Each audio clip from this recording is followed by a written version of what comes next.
Baik, selamat pagi, selamat siang, selamat sore, dan selamat malam untuk kita semua. Nah, kelanjutan daripada materi kita di hari ini yaitu gerak melingkar. Nah, apa itu gerak melingkar?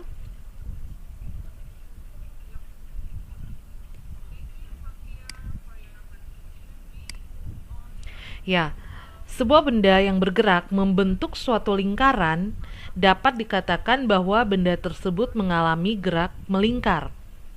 Nah, pada gerak lurus kita mengenal ya, ada besaran perpindahan, kecepatan, dan percepatan yang semuanya linear. Nah, ini juga tidak berbeda dengan gerak melingkar. Ya, gerak melingkar itu kita kenal adanya besaran perpindahan sudut, kecepatan sudut, dan juga percepatan sudut. Jadi yang berbeda hanyalah ketika di GLB ya, kita kenal itu gerak lurus ya, sementara yang gerak melingkar dia dipengaruhi oleh sudut. Jadi gerakannya selalu melingkar ya. Jadi seperti ini gambarannya. Jadi paling gampang kita dapat mengingat atau melihat misalnya ban sepeda atau ban motor, atau juga kita bisa melihat jam dinding itu bulat ya, dia jam itu dia berputar pada porosnya ya, seperti itu ya, ini porosnya seperti halnya juga ban ya. Dan ketika misalnya saya katakan titik ini misalnya itu sebagai pentil ya, pentil daripada ban tersebut atau tempat pengisian gas ya di ban itu sebagai titik A. Kemudian ketika ban itu diputar ke titik B, berarti di sini ada jarak, ada perpindahan. Kemudian ada juga sudut ya di sini. Sehingga ketika dia berputar sampai kembali ke titik A, berarti itu satu putaran penuh atau 360 derajat, atau sama dengan ketika satu putaran penuh itu kan berarti sudutnya adalah 360 derajat atau sama dengan 2pi. Oke, seperti itu. Kemudian dia punya juga jari-jari, punya R di sini, punya jari-jari. Jadi perpindahan sudut merupakan perpindahan suatu partikel pada lintasan gerak yang melingkar. Jadi sama halnya dengan perpindahan pada gerak lurus GLB, yaitu perpindahan dari suatu titik ya, titik awal ke titik akhir. Nah, ini juga sama, jika kita punya titik awalnya di A, kemudian kita mau ke B, maka titik akhirnya itu di B. Jadi ini ya menunjukkan perpindahan posisi pada titik A ke titik B, sehingga dapat dikatakan bahwa partikel tersebut telah menempuh perpindahan sudut theta. Satuannya adalah, nah ini perpindahan sudut theta sama dengan S per R. S per R. Theta itu adalah perpindahan sudut.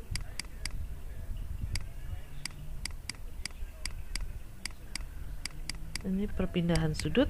Kemudian S itu adalah jarak, dan R itu adalah jari-jari. Nah, seperti itu. Kalau di perpindahan GLB itu kan ada posisi awal atau posisi akhir. Nah, sama dengan ini. Jadi ada jarak ya, dan ada jari-jari.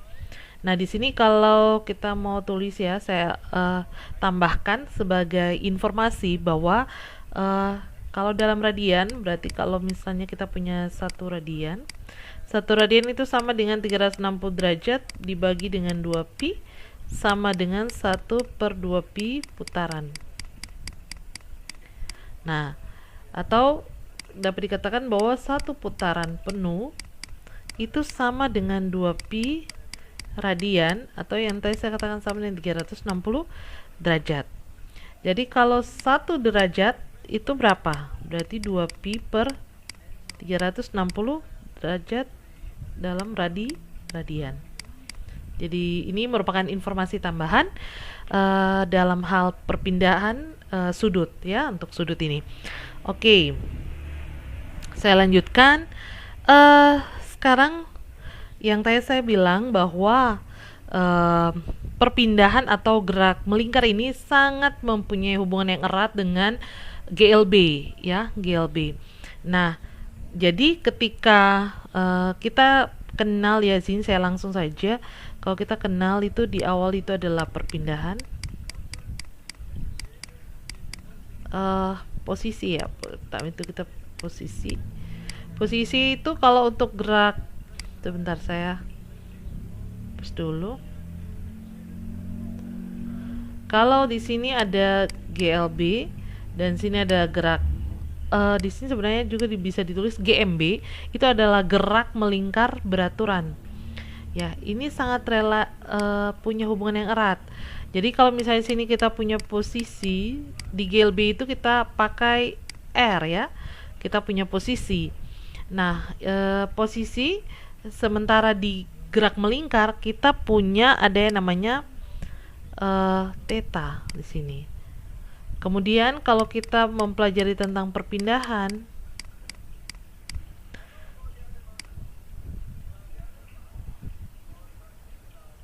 ya di sini perpindahan delta R, maka ini sama juga dengan delta theta di sini. Kemudian kita pelajari juga tentang kecepatan. Maka yang di sini adalah V ya, kecepatan V. V itu sama dengan delta R per delta T. Ya. Di sini kalau kita kecepatan, maka di gerak melingkar kita kenal itu yang namanya omega. Itu ya.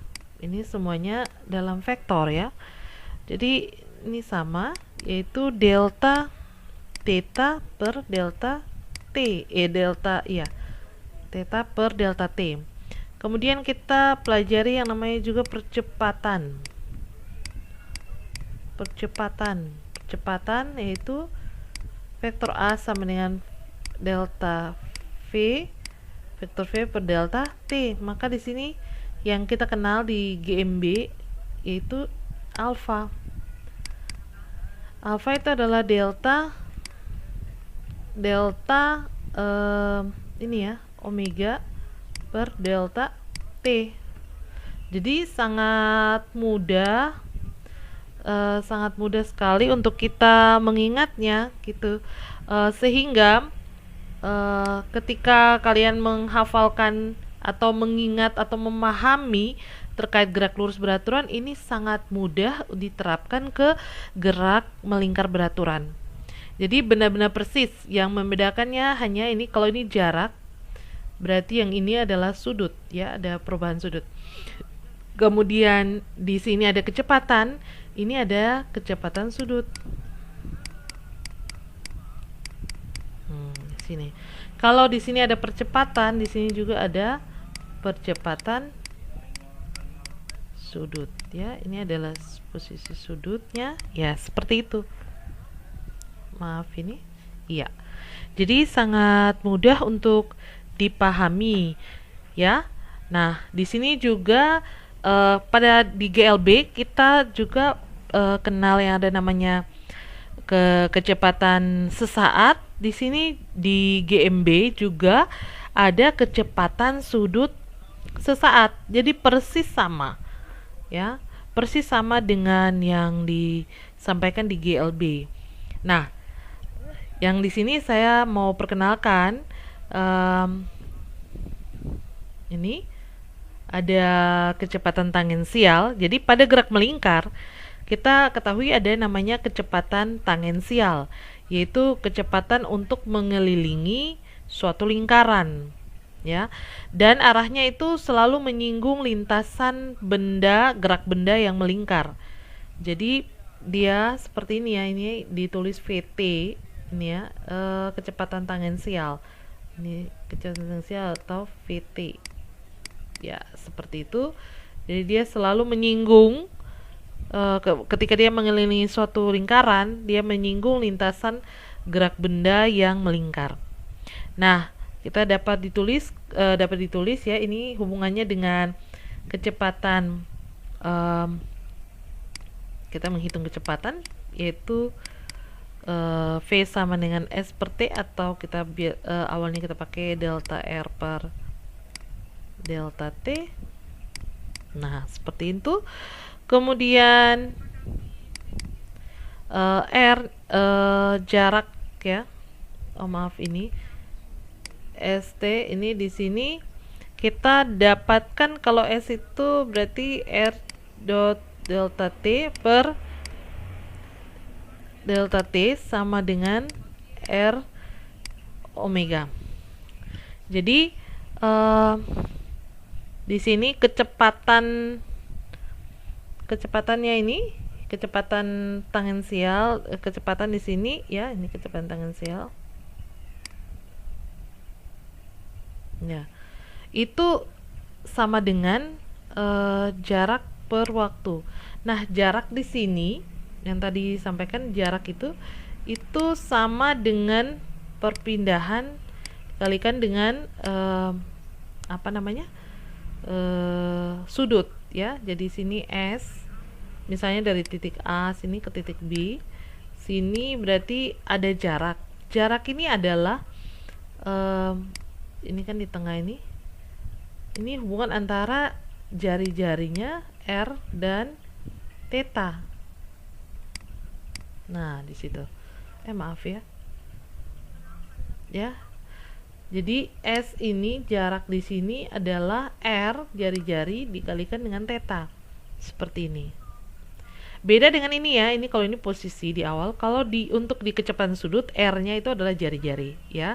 Jadi jarak yang ada dari titik A ke titik B ini ada S, ada jarak di sini yaitu jari-jari dikalikan dengan sudut, perubahan sudut di situ. Kemudian tiap satuan waktu. Nah, di sini yang kita dapatkan delta theta per delta T itu sama dengan kecepatan sudut. Ya, sehingga hasilnya adalah ini, kecepatan sudut.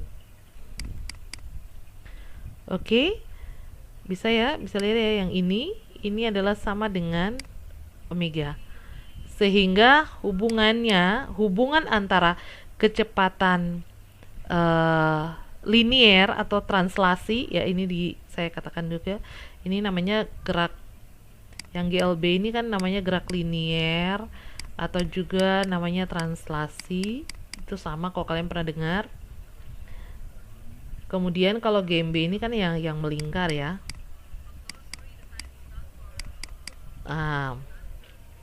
Sehingga ini adalah hubungan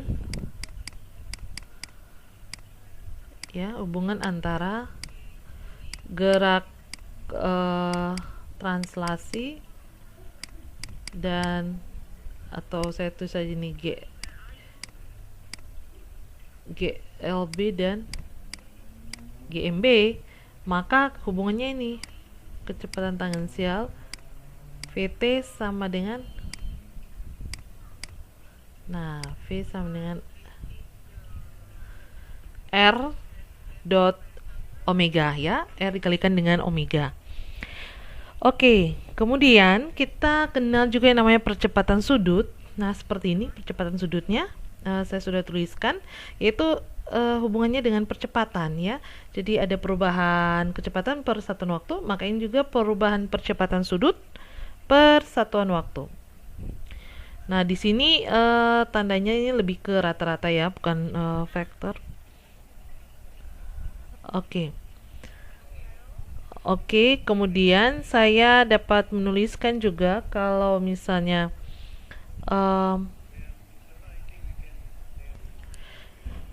kemudian kita lanjutkan ke percepatan sudut ya, itu sudah diketahui ini percepatan sudut, atau saya tulis dulu di sini yang ini tadi sudah kita ketahui S per R ya, S per R.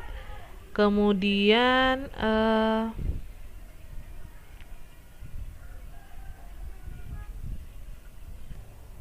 selanjutnya kita menentukan di sini adanya percepatan ya, percepatan tangensial. Nah, di sini kecepatan tangensial. Sorry. Oke, percepatan tangensial itu sama halnya juga dengan kecepatan tangensial, yaitu di mana percepatan sudut di sini ya, arahnya ketika dia bergerak melingkar yaitu menyinggung lintasan juga di sini ya. Jadi arah percepatan linear pada gerak melingkar adalah menyinggung lintasan gerak yang melingkar. Jadi seperti halnya VT di sini, kecepatan tangensial juga menyinggung lintasan, sama halnya juga dengan percepatan tangensial ya. Dia menyinggung lintasan sehingga AT-nya itu sama dengan kita dapatkan dari rumus GLB, delta V sama dengan delta T. Kemudian delta V di sini ketika menyinggung lintasan pasti ada S. Kemudian selain S dia menyinggung dia berhubungan dengan kecepatan sudut per satuan waktu ya. Nah, ini hubungannya S sama dengan delta omega, itu delta ini ya, delta omega per delta T, kita cek ini merupakan alfa percepatan sudut. Oke, jadi hubungannya itu kita dapat percepatan tangensial itu adalah S jarak dikalikan dengan kecepatan sudut.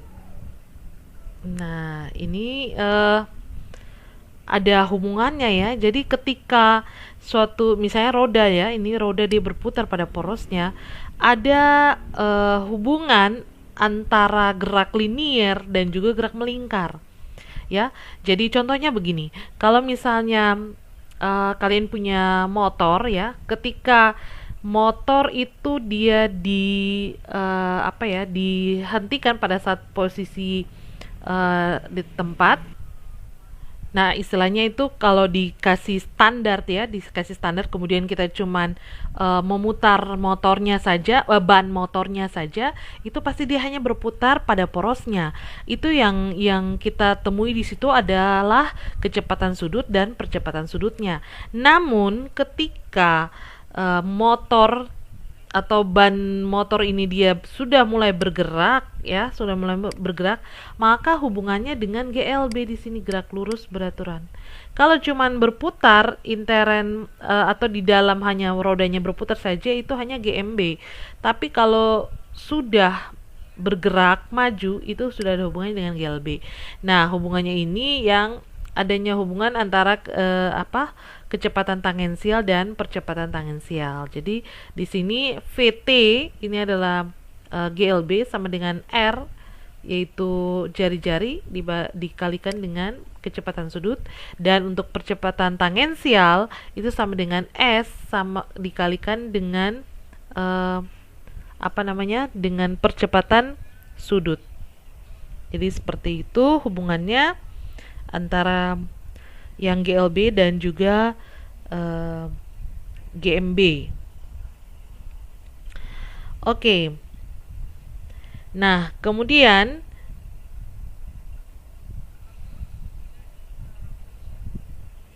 di sini juga kita lihat ya, di sini ada yang namanya AS ini ya. Ya. AS ini adalah percepatan sentripetal ya. Kita perkenalkan dulu, AS itu adalah percepatan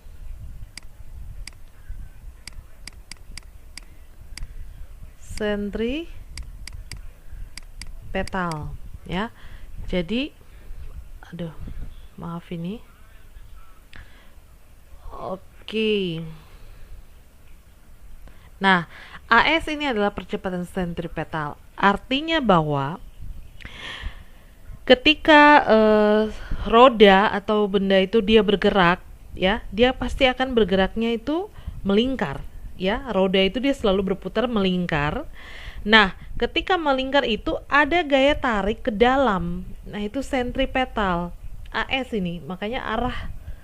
Jadi AT-nya keluar ya, ini percepatan tangensialnya itu menyinggung lintasan, sementara yang arahnya ke dalam itu adalah AS, percepatan sentripetalnya menuju ke pusat sini gitu. Dia ketarik seperti bumi juga itu kan berputar pada porosnya. ya. Nah, itu seperti demikian ya. Dia kalau tidak putar pada porosnya, dia akan mental gitu ya, akan mental keluar. Tapi karena ini kan dia berputar pada porosnya, berarti dia apa?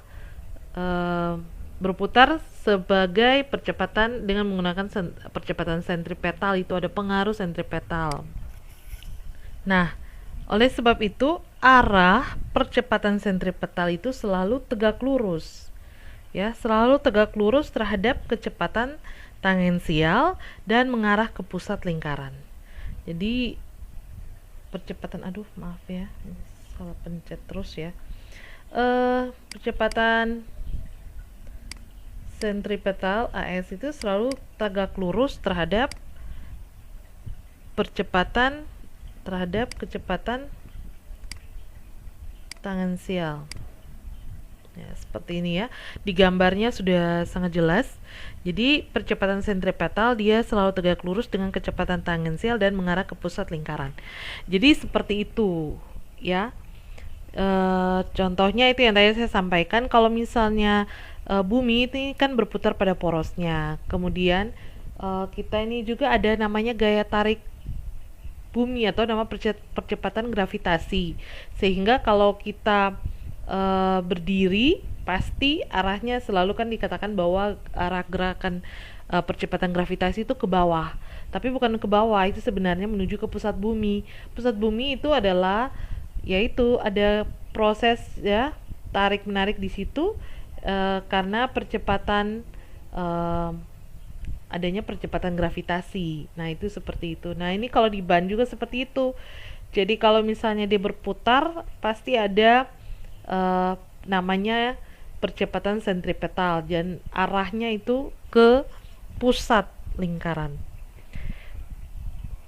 Oke, dengan demikian kalau kita bisa definisikan di sini juga AS itu sama dengan VT kuadrat per S ya, kecepatan tangensial per satuan jarak.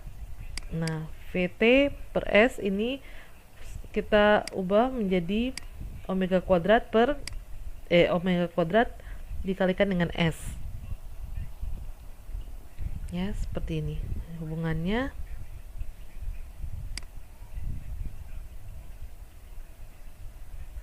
Oke. Nah, jika partikel bergerak melingkar beraturan atau GMB itu, maka percepatan tangensialnya sama dengan 0, akan tetapi partikel itu masih mengalami percepatan sentripetal. Ya. Nah, biasanya gerak melingkar ini juga dikaitkan dengan adanya frekuensi, ya. Ada yang masih ingat tentang frekuensi?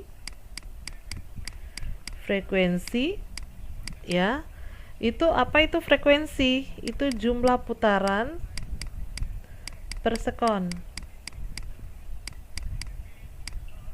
ya.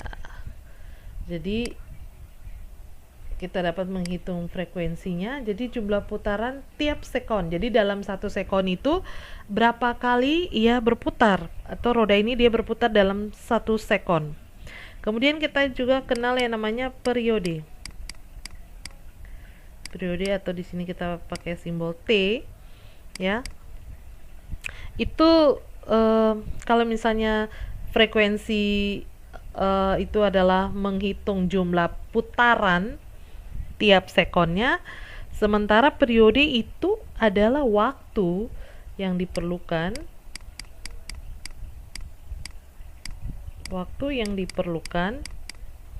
untuk 1 putaran.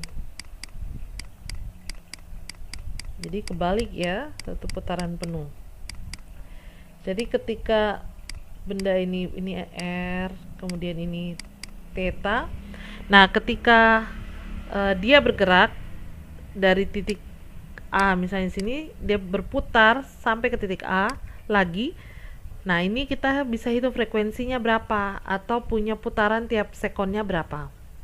Jadi tiap 1 menit 1 detik misalnya ada 10 kali putaran. Jadi kalau misalnya kita mau tulis misalnya F, misalnya 10 putaran per sekon misalnya gitu. Sementara kalau periode itu waktu yang diperlukan untuk satu putaran penuh.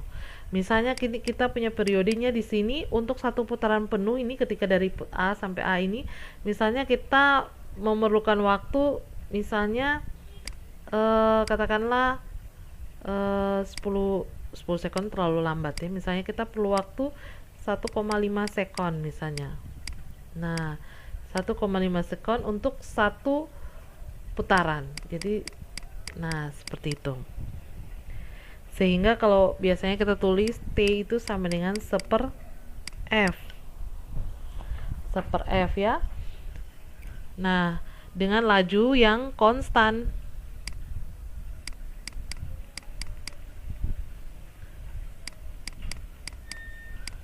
Dengan laju konstan, yaitu V sama dengan 2πr per T.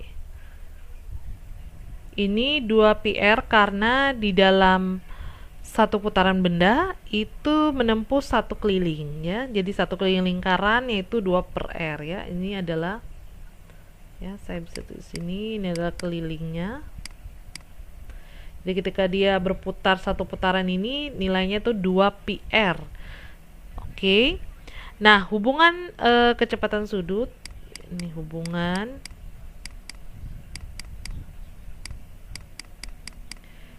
kecepatan sudut dengan frekuensi.